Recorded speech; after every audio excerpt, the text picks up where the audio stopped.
डाळिंबाच्या बागेमध्ये बहार घेताना नरकळी आणि मादी कळी यांचं प्रमाण योग्य असणं खूप आवश्यक असतं. ज्या बागांमध्ये मादी कळीचं प्रमाण 60, 70, 80% असतं तिथं उत्पादनाची एक शाश्वती होऊन जाते. जानेवारीच्या शेवटी आपण ह्या बागामध्ये व्हिजिट केलं होतं, ज्यावेळेस चौकी व्यवस्थित बनणं सुरू होतं. त्यानंतर आपण ह्या बागेची ट्रीटमेंट सुरू केली होती आणि मागच्या 10 दिवसापूर्वी आपण एक छोटासा व्हिडिओ बनवला होता ह्या बागेमध्ये, जिथं मादी कळीचं प्रमाण चांगल्या प्रमाणामध्ये निघणं सुरू झालं होतं. आज 10 दिवसानंतर आपण वापस ह्या बागेमध्ये आलो आहोत आणि 90% झाडांवर जवळजवळ 80 ते 90% मादीचं प्रमाण आहे. हे सगळ्यात महत्त्वाचं आहे. तर आपण शेतकऱ्याचं मनोगत पण ऐकू आणि योगेश म्हस्के सरांसोबत चर्चा करू की आता हे जे प्रचंड प्रमाणामध्ये मादी कळी निघालेली आहे, ज्याच्यामधून उत्पादन घ्यायचं आहे शेतकऱ्याला, आता पुढच्या काळामध्ये याचं काय नियोजन असणार आहे. ईश्वर सोनवणे यांच्या बागेमध्ये आपण आलेलो आहोत. लहू सोनवणे, नमस्कार सर. नमस्कार. काय वाटतंय आज? काय वाटतंय ईश्वर भाऊ, लहू भाऊ? आज म्हणजे बागामध्ये समजा आपले जे आता असं वाटत होतं की जे टेम्परेचर वाढलेलं आहे किंवा आता आपलं खूप लेट झालं. आता बरेच जण असं म्हणत होते की तुमचं बगीचा आता फुटणार नाही, फुटला तरी टिकणार नाही, म्हणजे अशी लोकांची समजा हे होती, पण मानसिकता होती ना. खरंच खूप उशीर झाला होता यंदा छाटलेला, त्याला उशीर झाला. टेम्परेचर आता खूप वाढलेलं आहे. पण आता असं वाटतंय का हे याच्यामध्ये जे प्रमाण आपण दिसू राहिलेलं आहे झाडामध्ये, हे जे दिसू राहिलेलं आहे मादीचं प्रमाण किंवा सेटिंग बी होताना दिसू राहिली, तर आता कुठेतरी असं वाटतंय की आता आपलं काम बनून जाईल आता यावर्षी. तर योगेश सर, असं काय केलं तुम्ही?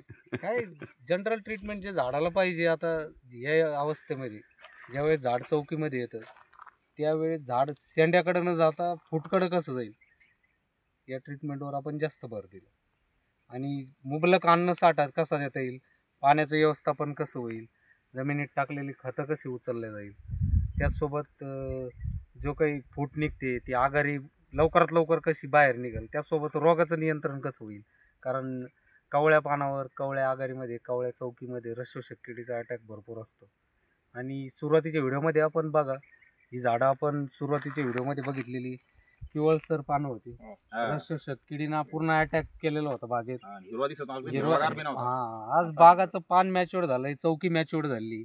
मग आता इथून जी फूट निघते ती मादीचं प्रचंड प्रमाणातच निघणार.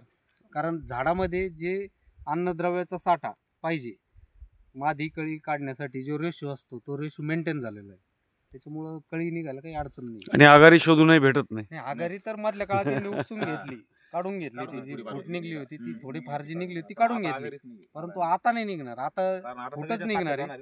आता या बागेमध्ये फक्त पाणी पाहिजे. पाणी आपण जर वाढवलं आता तर राहिलेला फ्लॅट जे 30% चौकी आपली शिल्लक आहे ती निघून जाईल.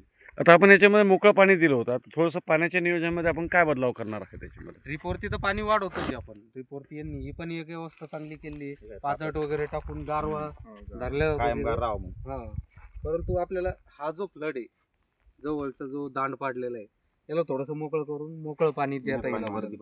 जेवढं आपल्याला बाग गार करता येईल तेवढी आपली जी आता जी मादी निघलेली तिचं सेटिंगमध्ये रूपांतर होईल, हळद रूपांतर होईल. बरोबर आहे. आणि त्याच्यासाठी तुम्हाला मग पाण्याचं नियोजन ड्रीपवर तर तुम्ही वाढवताच, परंतु मग इकडचे जे रूट झोन आहे आपला, जे मुळ्यांचा कक्ष आहे तो चालू होणं गरजेचं आहे. कारण झाडाला आता रिक्वायरमेंट आहे अन्नद्रव्याची, जास्त अन्नद्रव्य पाहिजे झाडात, त्यासोबत पाणी पण पाहिजे.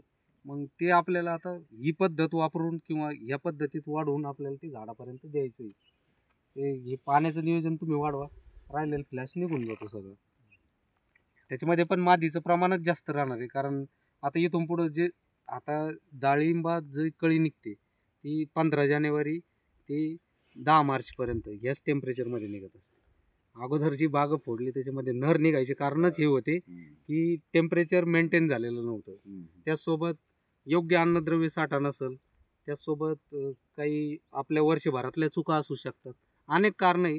परंतु जे टेम्परेचरचं कारण आहे ते त्यावेळेत 100% होतं. आता जे टेम्परेचर पाहिजे किंवा जी हीट पाहिजे झाडामध्ये ती हीट योग्य आहे. आणि याचसोबत पाण्याचं नियोजन आणि अन्नद्रव्याचं नियोजन झालं तर झाडामध्ये कळी निघायला काही अडचण येत नाही. आपण आज थोडंसं फिरून बघूयात. जवळजवळ प्रत्येक गल्लीमध्ये आणि प्रत्येक झाडावर मादी कळींचं प्रमाण असंख्य प्रमाणामध्ये आहे आणि सेटिंग पण होते आणि प्रॉपर सेटिंग होते, ते सगळ्यात महत्त्वाचं आहे. सिंगल स्ट्रोकमध्ये जेवढी मादी कळी निघते तेवढं एक समान प्रमाणामध्ये फळ, सेम क्वालिटीचं फळ काढणं सोपं होऊन जातं. मादी जास्त निघणं त्यासोबत स्ट्रॉंग मादी निघणं हे पण गरजेचं आहे. स्ट्रॉंग मादी निघल्यानंतर ती सेटिंग मध्ये रूपांतर व्हायला वेळ नाही लागत किंवा त्याच्यामध्ये गळ कमी असते. म्हणजे झाडामध्ये असलेली ताकद आपल्याला लक्षात येऊन जाईल. कळी निघताना बऱ्याचशा शेतकऱ्यांना अशी समस्या असते की मादी कळी कशी तर बरेचसे लोक म्हणतात ते भुईमुगाच्या काय भुईमुगाच्या शेंगासारखी हां ती मादी कळी सिलेंडर असते. टाईप असते, डबल गुंडी, तिला भुईमुगाच्या शेंगासारखी पण म्हणतात. मादी कळी ही भुईमुगाच्या शेंगासारखी ही म्हणलं डाळिंबाच्या शेंगासारखी. हा ही आणि नरकळी जी गोल असते. हा नरकळी म्हणजे तिचं तिसरी गोल पण प्रकार कळी असते. असते. ही नरकळी आली आता ही. हां आणि नरकळी ज्यावेळेस फुलते तर त्यावेळेस ती भोंग्यासारखी समोर. समोर निघते. त्यासोबत तिसरी पण कळी असते, तिला पारलिंगी कळी. पारलिंगी कळी, छलावा कळी आपण ज्याला म्हणतो. आता छलावा कळीमध्ये असं असतं की ही आपल्याला तर असं वाटतं फ्रूट बनतं आहे, फळ बनतं आहे, पण ते नंतर ड्रॉप करून टाकतं. सगळं मादीचं प्रमाण. आता हे मादी इथं आपल्याला सगळीकडे मादीचं प्रमाण काही कळ्या फळायलात, काही निघायलात. नाही, नाही, टिकायचं नाही. मग आपण काय करू? आणि शेतकऱ्याच्या चेहऱ्यावर जी हसी असते, काय म्हणतात आपल्या मराठीमध्ये, आनंद. आनंद असतो. तो आनंद त्याच्या बागामध्येच बघावा, ज्यावेळेस बाग चांगला फुटतो.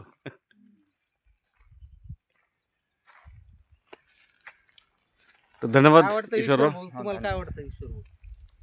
हे ईश्वर भाऊचे मोठे बंधू यांसर समोर. नमस्कार. हे ईश्वर काय बंधूंचे वाटतं मोठे भाऊ. तुम्हाला? नाही, आतापर्यंत आता 4-5 वर्षापासून जे माझे बंधू, मी तर नाही डाळिंबाचा बागा शेती करीत, पण बंधू दोन करते. पण ह्या वर्षी दोघाला बी समाधान वाटून राहिलं. बाग फुटून आई असो, आमचे वडील असो, बंधू असो, ते म्हणते यंदा सरांच्या ट्रीटमेंटमुळं बरेचसे बाग फुटलेला आहे. आणि ते नर आणि मादी, आता ते मादी जे म्हणते ह्यावेळेस जास्त आल्यामुळं त्यांना बी समाधान वाटतंय. आणि आता काय आपल्याला जे काम करायचंय ना, आता याच्यानंतर 15 दिवसामध्ये ही मादी आपली फळात कसं रूपांतर होईल, त्याची सेटिंग कशी होईल, ही ड्रॉप न गळ न होता सेटिंग हा, कशी बरोबर होईल, आहे. एवढंच गळती काम व्हायला पाहिजे. आपल्याला आणि करायचंय. परत फळाची साईज आणि ती टिकायला पाहिजे. जेवढा हा, बाग फुटला ना गळ नको. तेवढं टिकणं लय महत्वाचं आहे. महत्वाचं आहे, बरोबर. हा, तेवढंच आता मार्गदर्शन तुम्ही केलं म्हणजे मग शेतकऱ्याचा फायदा होणार. आणि फवारणी करताना मधमाशी जाऊ नये याची सुद्धा काळजी घेणं खूप आवश्यक असतं. आता ते ड्रॉपिंग मध्ये अनेक कारणं असू शकतात. त्यासोबत मुख्य म्हणजे पाण्याचं नियोजन लय महत्वाचं आहे. एवढी बाग थंड राहील तेवढी आपली सेटिंग व्यवस्थित राहील. आणि वापसा कंडिशन पण पाहिजे. नुसतं सारखं पाणी पण नाही द्यायचं आपल्याला, त्यात वापसा कंडिशन पण पाहिजे. तर आजच्या व्हिडिओमध्ये मी पण येतो. या ना, बोला तुम्ही समोर सरांना. तर मित्रांनो, अशा प्रकारे आपण ज्यावेळेस या बागेमध्ये आलो होतो जानेवारीच्या शेवटी, त्यावेळेस सगळीकडे एक चर्चा चालली होती की डाळिंबाच्या बागामध्ये नरकळीच निघाली सगळीकडे. म्हणजे काही बागांमध्ये तर आम्ही 90%, 95% पर्यंत नरकळी बघितली. मादी कळी शोधूनही सापडणं अवघड झालं होतं. अशा काळामध्ये ईश्वररावांनी फोन केला आणि योगेश सर म्हटलं आपण जाऊन येत नांदरला, एकदा बघून येऊयात. आपण बघून गेलो, त्यानंतर ट्रीटमेंट सुरू केली आणि आज तास आपण रिझल्ट बघतो आहे, जिथं जवळजवळ 90% झाडांवर 90% कळी, 80-90% कळी जी आहे ही मादी कळी आहे. ठीक आहे. आता नर कळी जी आहे ती गळणार आहे, त्यानंतर अजूनही मादी कळी निघण्याची शक्यता असते. जिथं नर गळाला तिथं मादी निघणार त्यामुळे अजून. ज्या शेतकऱ्यांच्या बागांमध्ये नरकळी निघालेली आहे 80%, 90%, त्यांनाही जास्त घाबरून जाण्याची आवश्यकता नाहीये. इथून पुढे मादी कळी निघायला त्यांना मदत आणि होईल. डाळिंब्यामध्ये कळी निघत राहते. हो. त्याला आता योग्य काय वातावरण मिळाल्यानंतर- पाल्यापेक्षा बी मादी कळी जास्त दिसू राहिली ना. ते पाल्यापेक्षा बी मादी कळी जास्त पुढे. तर मित्रांनो, या व्हिडिओला लाईक करा, शेअर करा आणि अशा शेतकऱ्यांपर्यंत पोहोचवा ज्यांना नरकळी जास्त निघाल्यामुळं परेशानी आहे. तर त्याचं इथे काहीतरी त्यांना सोल्युशन मिळून जाईल. धन्यवाद सर. धन्यवाद. धन्यवाद शेतकरी मित्रांनो. धन्यवाद योगेश सर. धन्यवाद.